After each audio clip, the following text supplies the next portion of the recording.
बनाने वाले क्या तेरे मन में समाई।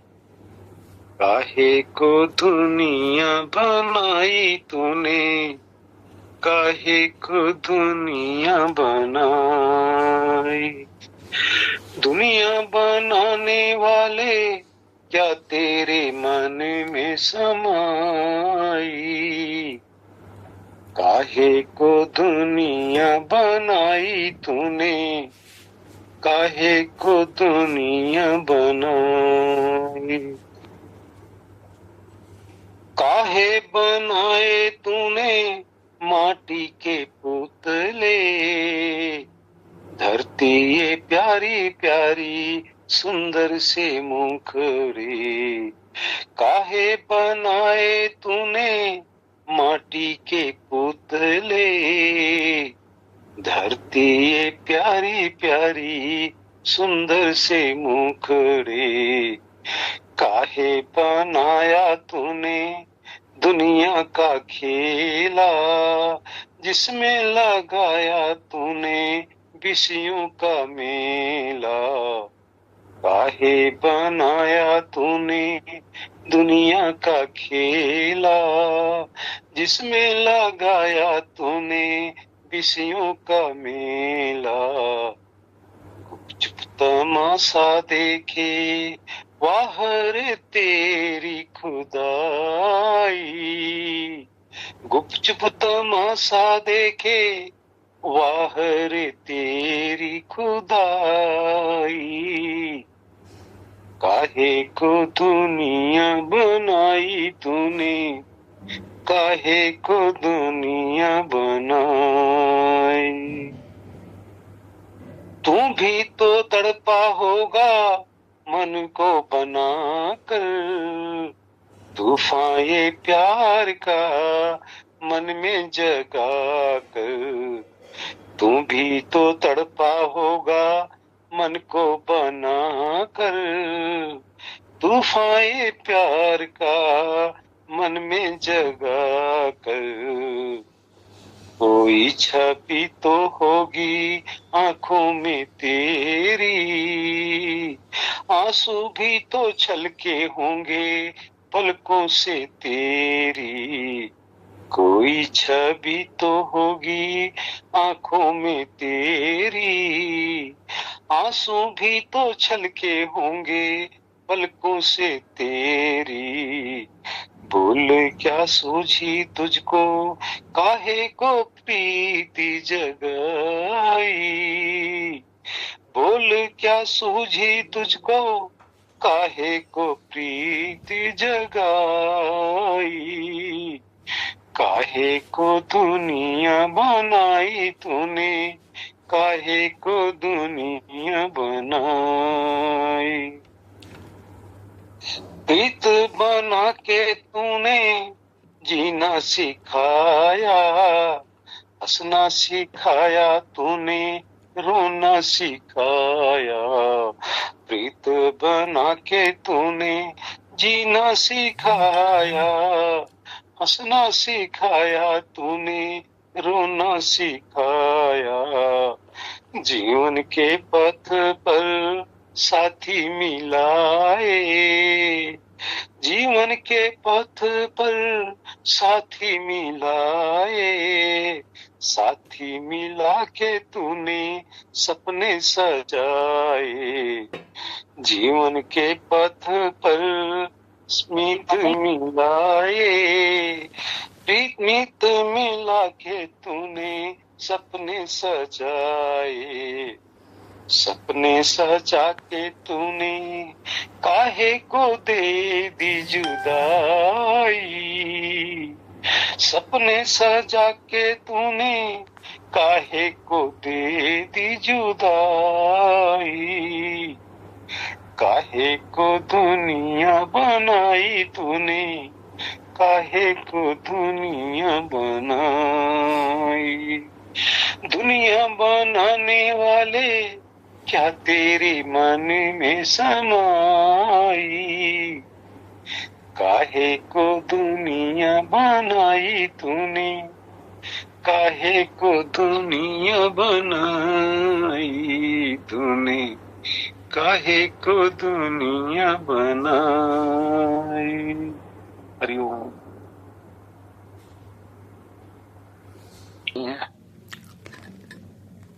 ये देश भी गाना है। जहां से आए हो, जहां जाओगे, वो देश अपना है। बेगाने देश में मोह करोगे तो मिलना तो है नहीं, यहां से जाना तो पड़ेगा ही। बेगाने घर में जाकर वहां के चौधरी बनोगे तो दुख तो पाओगी भाई। जब घर ही नहीं अपना तो वहां मालिकाना हक क्यों दिखाओ। कहीं भी जाओ मेहमान बन के जाओ, उसके बाद में अपने घर चलते बनो। इसमें तो है सुख। जिसके घर में जाओगे उसके घर को अपनाओगे तो वहां से तो भागना पड़ेगा ही। ऐसा होगा तो दुख तो होगा ही। दुख का कारण क्या? दुख का कारण यही है जो अपना नहीं है उससे प्रीत करना। ये प्रीत बड़ी घातक हो जाती है। प्रीत करोगे तो आपका तो है नहीं, विश्वन तो होगा ही। जब प्रीत करते हो तो अच्छा लगता है, क्योंकि मोह है, अज्ञान है। विचरण होगा तो रोने लग जाओगे। पहले सोच समझ लेना हम कि ऐसी जगह प्रीति क्यों करें जहां से बिछड़ना ही पड़ेगा। जब जाना ही पड़ेगा, बिछड़ना ही पड़ेगा, तो ऐसा क्यों चिपको। हम लोग जोक की तरह हैं। जोक समझते ना, एक कीड़ा होता है ये पानी के अंदर, तालाब के अंदर होता है। चाहे पशु चाहे इंसान उसके अंदर जाते हैं तो खून पीने के चक्कर से अंदर तक घुस जाती है। उसको निकालने के लिए टुकड़े टुकड़े करके निकाले जाते हैं। इसी तरह से हम सारे जोक की तरह हैं, जहां जाते हैं चिपक जाते हैं। चिपकोगे तो फंसोगे। दूसरे में क्यों चिपको भाई, जबकि आपके लिए भी एक स्थान बनाया गया है। जहां से निकलते हो, जहां से बाहर भटकते हो, जहां ठहरे हो, जहां आपका अधिष्ठान है, तो वहां चिपकने का तो हम लोग प्रयत्न ही नहीं कर, क्योंकि वहां तो दुख है ही नहीं, वहां तो सुख ही सुख है। और जहां जाते हैं वहां दुख ही दुख है, वहां तो सुख है ही नहीं। लेकिन सुख दिखता है क्षणिक, लेकिन इस सुख के पीछे कितना दुख छिपा पड़ा है अथाह,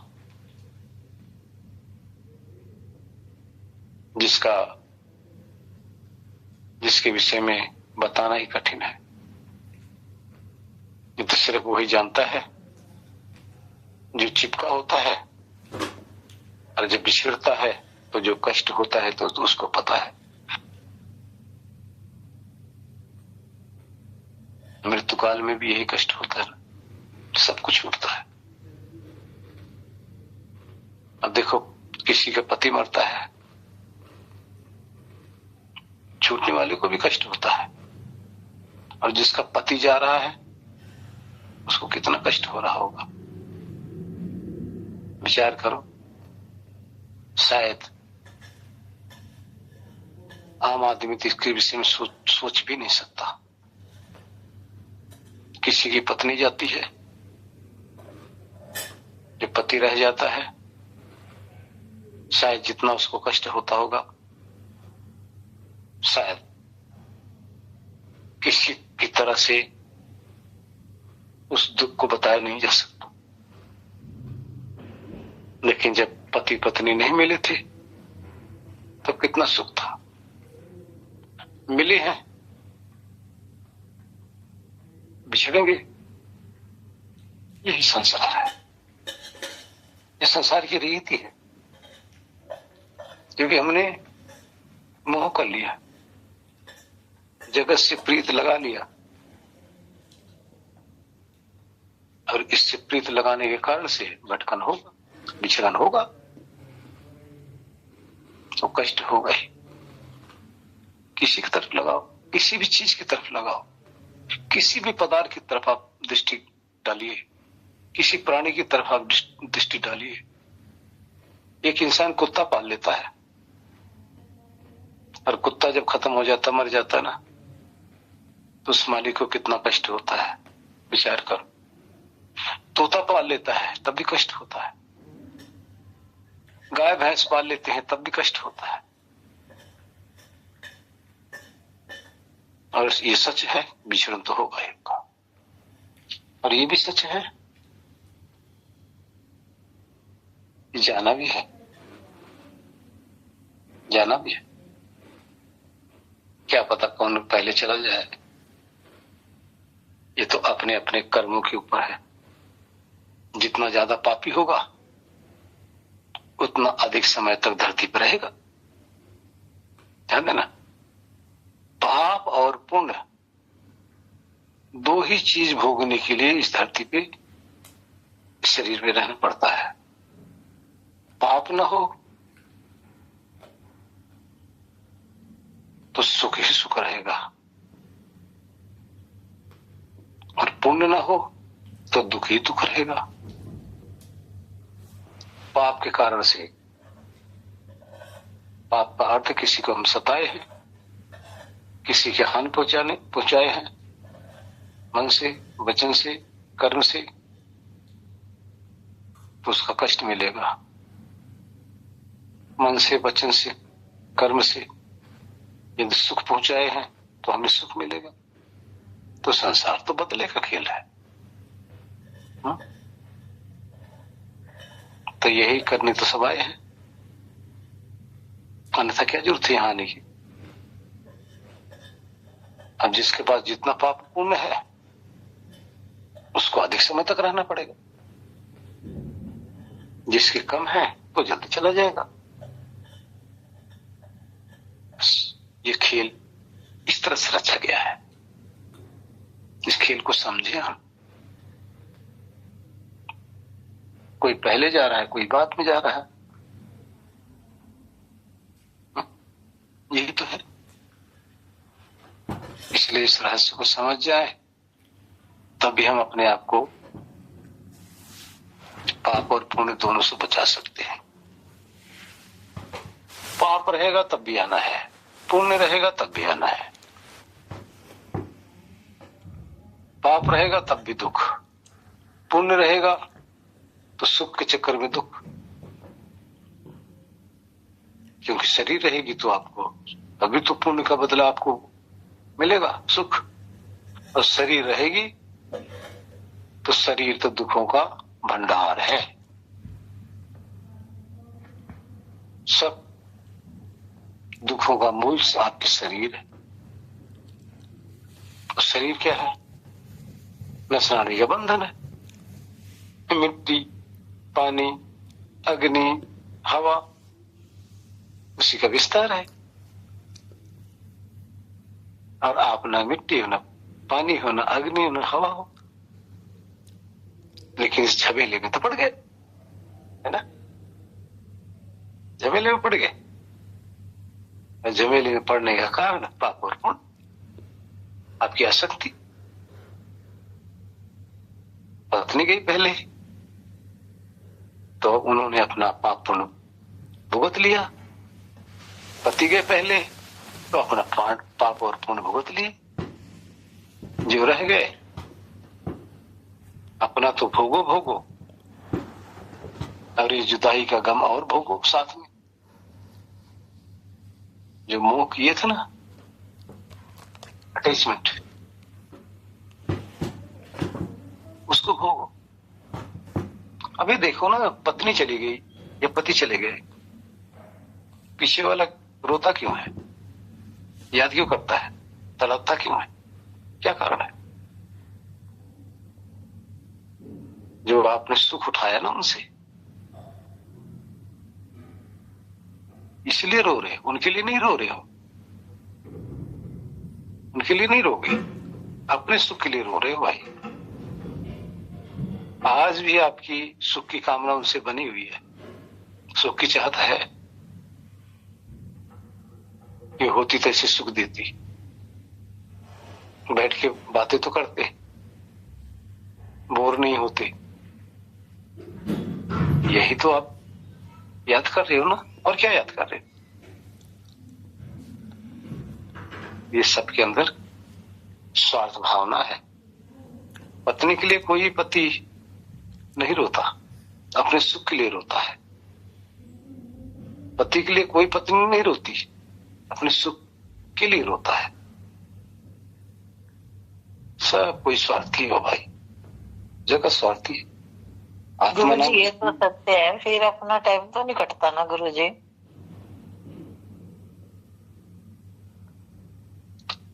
देखिए वही तो ना, तो अपने लिए रो रहे हो ना, अपने समय पास करने के लिए रो रहे हो। क्या साथ होते तो समय पास होता, व्यतीत होता, अच्छी तरह से व्यतीत होता, सुख शांति से व्यतीत होता। यही तो सब हो रहा है। अकेले हो जाने से आप अपने आप को बोरियत महसूस करते हो, उदासी महसूस करती हो।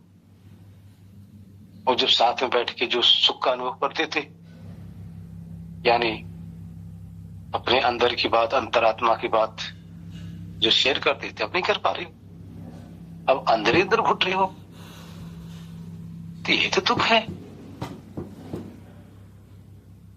इसलिए देखिए, संसार में कोई नहीं रहेगा भाई, सबने जाना है, सबने जाना है। आज आपके समक्ष, आपके पास आपका साथी, आपका जीवन साथी बिछड़ा है, तो आप तड़प रहे हैं, आप याद कर रहे हैं। ध्यान दे कि जो भी रह जाता है वही तड़पता है, जो चला जाता है वो सब भूल जाता है। आंख बंद हुई, उसको उसकी सारी दुनिया यहीं रह गई, उसके संस्कार साथ चले गए, यहाँ की सब चीजें यहीं रह गई। ये जो मन है हमारा स्थूल, ये यहीं रह जाता है, ये नहीं जाता। इसलिए वो आगे इसके विषय में जानता भी नहीं, भूल गया। जैसे आप यूं कह लो, अगर बुद्धि हमारी भ्रष्ट हो जाए, अर्थात विवेक चला जाए, तो अभी यहीं रहते हुए थोड़ी देर में ही सब कुछ, हम किसी को नहीं पहचानेंगे। यही तो मृत्यु काल है। इसलिए सोचो, समझो, ये दुनिया यही है, ऐसे रहेगी। आप समझो या ना समझो, आप इसको जानो या ना जानो, ऐसे रहेगी, ऐसे चलती रहेगी सबके लिए, कि बराबर, किसी के साथ कोई भेद नहीं है। इसलिए सोच लो, समझ लो, जो करना है कर लो, अपने को छुड़ा लो, नहीं तो सबको जाना है। चलो इसी बात पे एक वचन सुना देते हैं आप।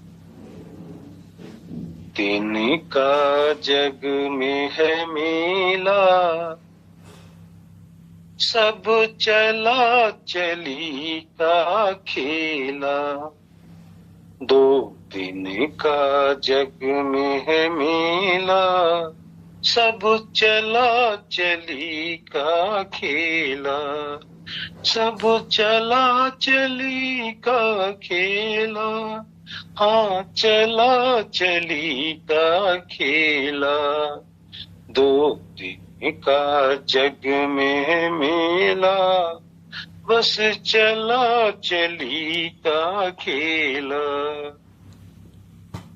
कोई चला गया कोई जावे, कोई गठरी बांध सिधावे। कोई चला गया कोई जावे, कोई गठरी बांध सिधावे। कोई खड़ा तैयार अकेला, हम सब तैयार खड़े हैं जाने के लिए अकेले। कोई खड़ा तैयार अकेला, सब चला चली का खेला। 2 दिन का जग में है मेला, बस चला चली का खेला। कर पाप कपट छल माया, धन लाख करोड़ कमाया। कर पाप कपट छल माया, धन लाख करोड़ कमाया। संग चली न एक ढीला, सब चला चली का खेला।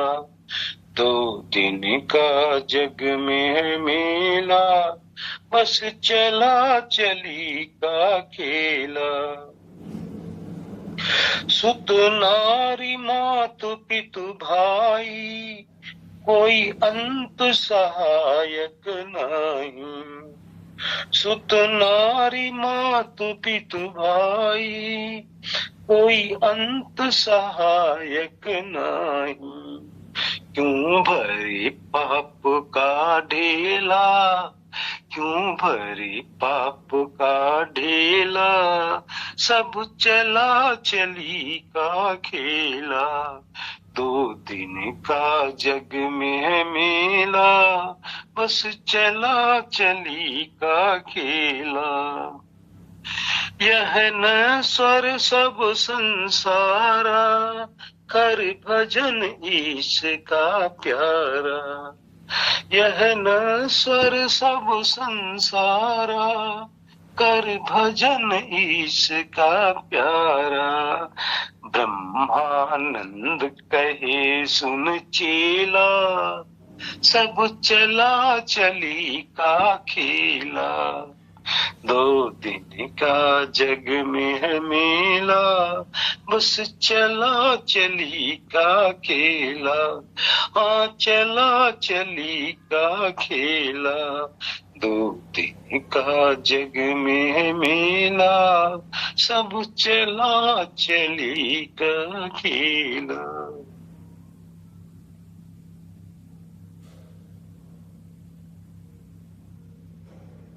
सब चला चले।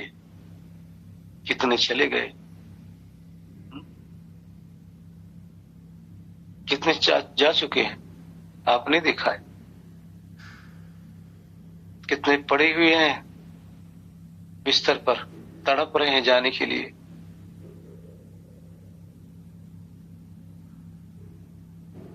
कोई कब्र में पांव लटका पड़ा है, वृद्ध होते चले जा रहे हैं, उम्र उनकी बढ़ती चली जा रही। कहाँ के लिए? जाने के लिए। ध्यान देना, ये जो शरीर की उम्र बढ़ती जाती है ना, ये जाने के लिए बढ़ती है, रहने के लिए नहीं। लेकिन याद तो कोई करता नहीं कि किस लिए उम्र बढ़ रही है। परमात्मा तो सब कुछ बताते रहते हैं, सारे इशारा करते रहते हैं। हाँ, कमजोर कर देते हैं कि भाई अब दुनिया के चक्कर में मत पड़। मिसाली खोल दो, सत्संग मिल रहा है। समझिए, सत्संग मिलना बड़े भाग्य की बात हुई। सुतदारा और लक्ष्मी पापी घर भी होए, पापी से पापी के पास भी पुत्र हो जाते हैं, लक्ष्मी भी हो जाते हैं, संसार का यश हो जाता है। पापियों के पास भी होता है। संत समागम हरि कथा तुलसी दुर्लभ दो। ये दो चीज संसार के अंदर बहुत दुर्लभ है। ये दुर्लभ चीज को समझो। धन तो सब कमाते हैं। कोई 100 रुपए कमा रहा है तो कोई लाख रुपए, कोई करोड़ रुपए रोज कमा रहा है। 100 रुपए कमा रहा है तो भी इसी गेहूं की रोटी खानी है, दाल खानी, चावल खाना है। कोई 10 करोड़ रुपए रोज कमा रहा है तो वो भी यही खाएगा। पेट को तो यही खुराक है, देनी पड़ेगी। ऐसा नहीं कि 100 रुपए वाला अनाज देगा इसमें शरीर को, 10 करोड़ वाला इसमें सोना चांदी हीरे जवाहरात इसमें डालेगा। डालना तो वही है।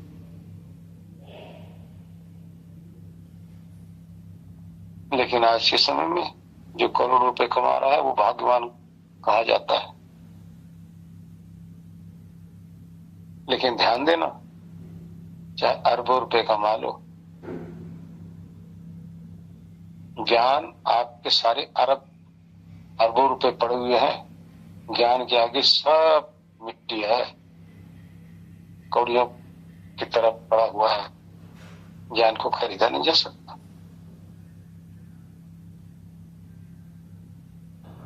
ज्ञान सत्य का मार्ग दिखाता है। धन दौलत चकाचौंध की तरफ ले जाती है, सत्य मार्ग से विचलित करता है। इसलिए जिसके पास धन है और उसको सत्संग मिल जा रहा है तो धरती पे बहुत बड़ा भाग्यवान है। कम से कम उस धन का दुरुपयोग तो नहीं करेगा। लेकिन जिसके पास सिर्फ धन ही धन है, सत्संग नहीं है, धन का वो दुरुपयोग करेगा। ये दुरुपयोग कहाँ करेगा? शरीर के संगीत करेगा, अयासी में ले जाएगा, लुटाएगा। शरीर का खान पान गलत करेगा, मांस मदिरा इसमें डालेगा, गलत करेगा। आत्मा का विनाश करेगा, शरीर का विनाश करेगा। वो नहीं करेगा तो उसकी औलाद करेगा। यदि वो कंट्रोल कर ले रहा है उसकी औलाद करेंगे।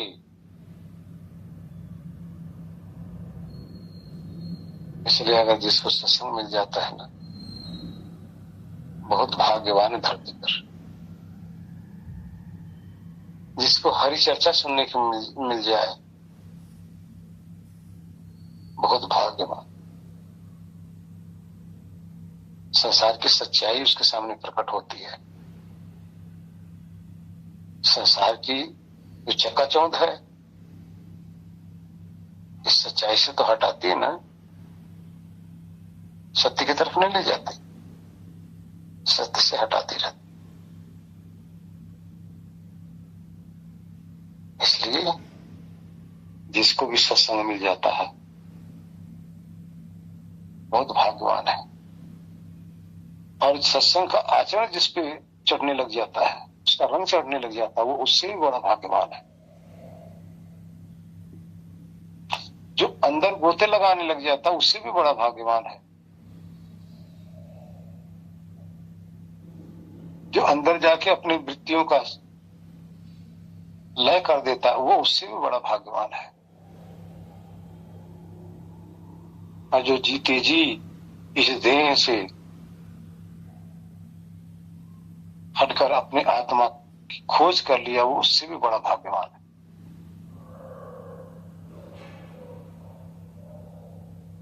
लेकिन भाग्य शुरू कहां से होता है? सत्संग से।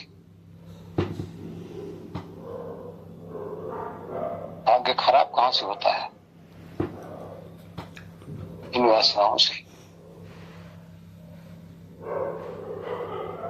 इसलिए सत्संग मिलना छोटी बात नहीं है, बहुत बड़ी बात है। सत्संग से ही तो पता चलता है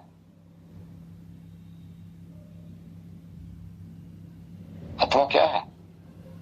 सत्संग से पता चलता है कि आप हो कौन। अपने ग्रुप में देखो ना, आज तक जो कुछ भी आप इस समक्ष रखा जा रहा है, आपकी कहानी तो रखी जा रही है ना। अपनी कहानी, अपना इतिहास आपके सामने प्रकट हो रहा है, अनुभव नहीं आ रहा। आपने तो कभी सोचा नहीं होगा कि हम मां के घर में भी थे। आपने तो कभी सोचा भी नहीं होगा कि आप बिस्तर पे टट्टी पेशाब करते थे। आपने तो कभी सोचा भी नहीं होगा,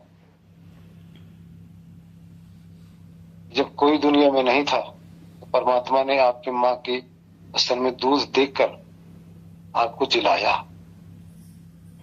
सब भूल गए हो, सब भूल गए। क्यों? क्योंकि आज आपको अपने किसी को इस युवा शरीर का अहंकार है, किसी को बड़े होने का अहंकार है, किसी की जात का अहंकार है, किसी को धन का अहंकार है। इसी अहंकार ने तो आपके सत्य को डुबो कर रख दिया। आपके सत्य को आपके सामने उजागर किया जा रहा है। भाई विचार करो, ये सत्य और आने वाला आपके पास, आपके सामने फिर आएगा। एक दिन ऐसे लाचार हो जाएंगे कि बिस्तर से उठ नहीं पाओगे। एक दिन ऐसे अवस्था आएगी कि आप बोलना भी चाहोगे तो किसी को अपना बता नहीं सकते। एक दिन ऐसी अवस्था आएगी कि इसी शरीर से जब निकलोगे ना, बड़ा कष्ट होगा। एक दिन यही अवस्था आएगी, सब कुछ जितना सबका आपके पास है कुछ नहीं रह जाएगा, चल बसोगे यहां से। यही अज्ञान लेके जब चले जाओगे फिर क्या होगा? कब सुधरोगे?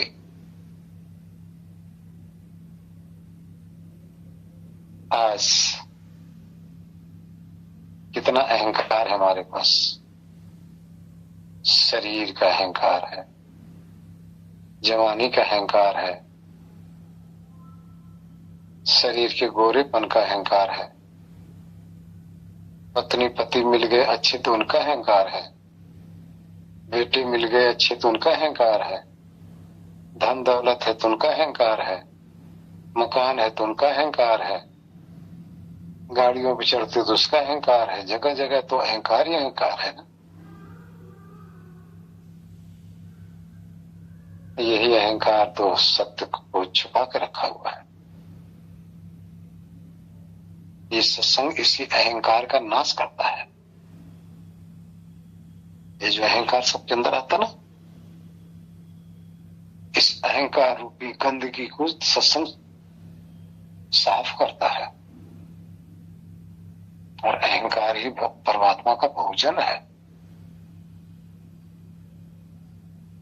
परमात्मा इस अहंकार को तोड़ने के लिए ही दुख देते हैं। सब धरा धरा रह जाता है सारे अहंकार। सोचो समझो भाई, आप बिल्कुल एक शिशु की तरह कोमल हो जाओ, ज्ञान का भी अहंकार खत्म कर दो। जितना भी अहंकार आपका संगी साथी, जितने भी जिसके ऊपर आपको अहंकार है, सबसे निवृत्त हो जाओ और फिर आ जाओ अपने प्योर अवस्था में। वहां अहंकार नहीं है, वहां तो शांति ही शांति है। अहंकार नाम की चीज ही नहीं है। इसलिए सोचो समझो भाई, अभी क्या कहें। हरिओम नारायण।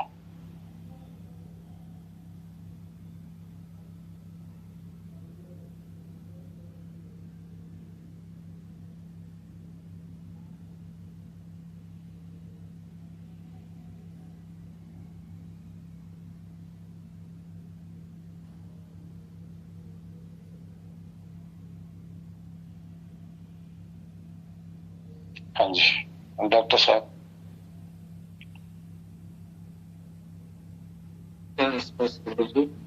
हाँ जी आशीर्वाद जी।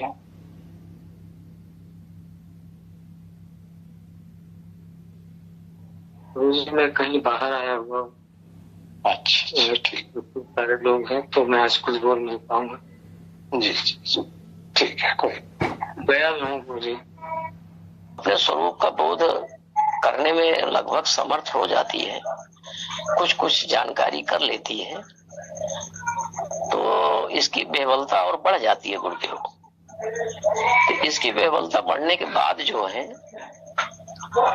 जो बीच में अवरोध आते हैं वो बड़ा दुखद होते हैं। तो आत्मा के बारे में ये कि आपने जो चीज 3-4 चीजें जो बताया उससे हमें एक चीज तो ये जानकारी हुई कि एक तो वृत्तियां हैं, वो वृत्तियां 5 प्रकार की हो तो बात की बात है। एक वृत्तियां हो गई, एक आनंद हो गया, एक स्वरूप ज्ञान हो गया और एक निद्रा हो गई।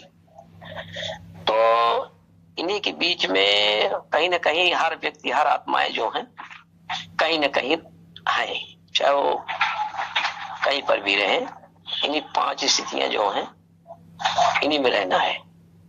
तो ये आत्मज्ञान की जो प्रथम श्रेणी है, जो इसके जो पूर्ण ज्ञान के रूप में जब ये जाएगा तो इसकी जो गति है वो मैक्सिमम गति कितनी हो जानी चाहिए गुरुदेव? फर्स्ट बात सिर्फ इतना ही आता है, जो उसका भ्रम था, भ्रम का निवारण हो गया। जो अज्ञान था, अज्ञान का निवारण हो गया।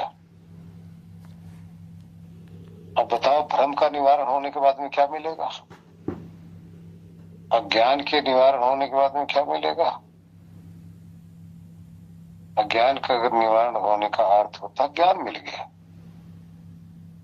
ज्ञान का अर्थ है समझ आ गई, इसकी जो ज्ञान स्वरूप है। अब इसमें गति कहाँ रही? जो अज्ञान की तरफ चलता था उससे बच गया, जो ज्ञान की तरफ नहीं चलता था उधर चलने लग गया, उसकी दिशा बदल गई, उसका रास्ता ही बदल गया। जब रास्ता बदल गया तो जो वहां मिलता था यहां नहीं मिलेगा, जो यहां मिल रहा है अध्यात्म के अंदर वो वहां नहीं मिलता। क्या करेगा? जब उसको अच्छी चीज मिल जाएगी तो अच्छी चीज की तरफ लालायित रहेगा, अच्छे का अनुभव करेगा। वो कहावत कहा गया ना, हींग लगे न फिरकी, रंग ले आए चोखा। अब आत्मज्ञान के लिए, स्वयं में ठहरने के लिए आपको कुछ करना ही नहीं है। न इसमें प्रसाद बांटना है, न माला फूल, न अगरबत्ती, न धूप बत्ती, न कहीं जाना है, न पहाड़ों पे जाना है, न किसी तीर्थ स्थानों में जाना है। सबसे हटकर जब आप बैठेंगे तो जो सुख, जो आनंद, जो ज्ञान यहां मिलेगा वो कहीं है ही नहीं।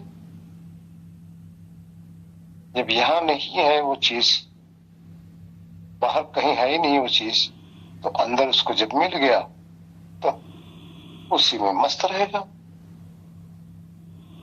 देखिए आप लोग अपने अपने घरों के अंदर क्यों हो? कारण तो होगा ना, नहीं बाहर भागते, बाहर जाते, क्यों बाहर नहीं जा रहे हो? क्योंकि आपको जो सुख, जो सुविधा,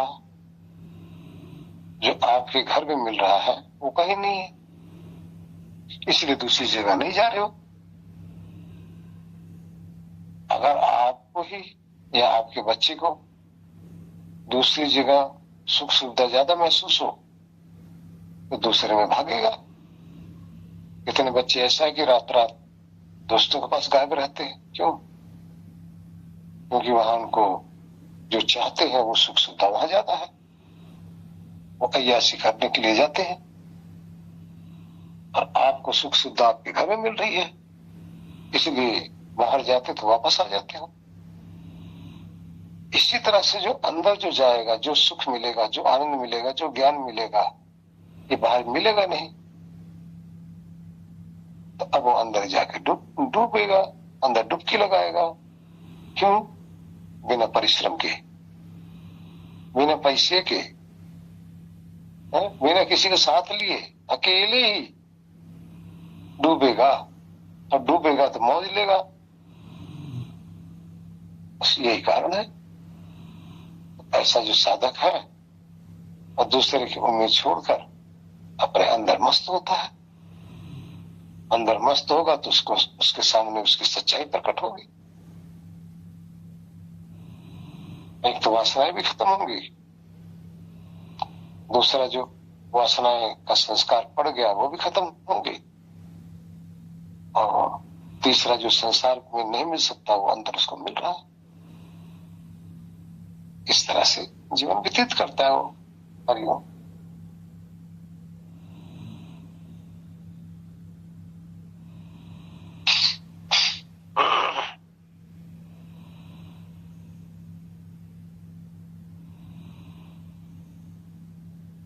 हाँ जी, और कोई?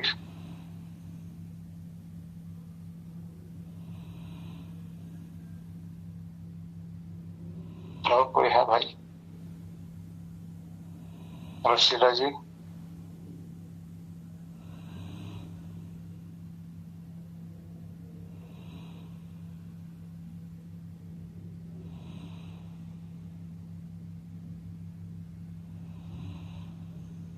मास्टर अमर सिंह जी? गुरु जी सारे चरण छोड़ अच्छी बात जी।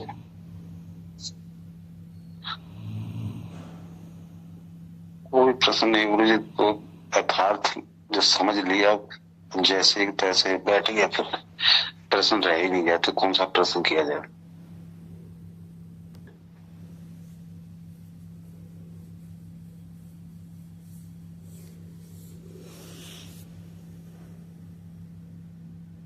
जैसे बताते हुए वैसे ही वहां पर अकेले रह जाते हैं, तो फिर वहां कुछ है नहीं। तो प्रश्न हो तो कुछ पूछा जाए।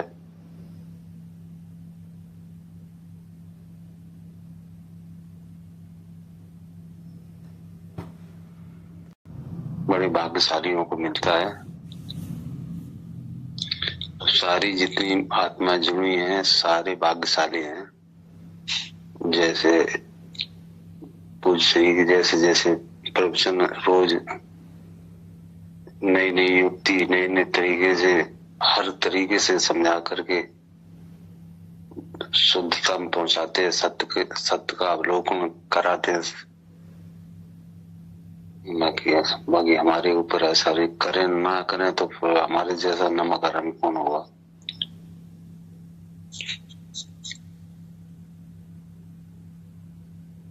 सोने जैसा खरा ऐसा ज्ञान बगैर लाग लपेट का।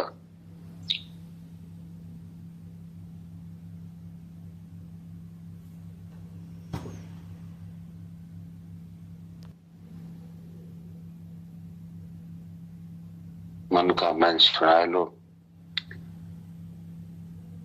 प्रेम गंगा नहा लो।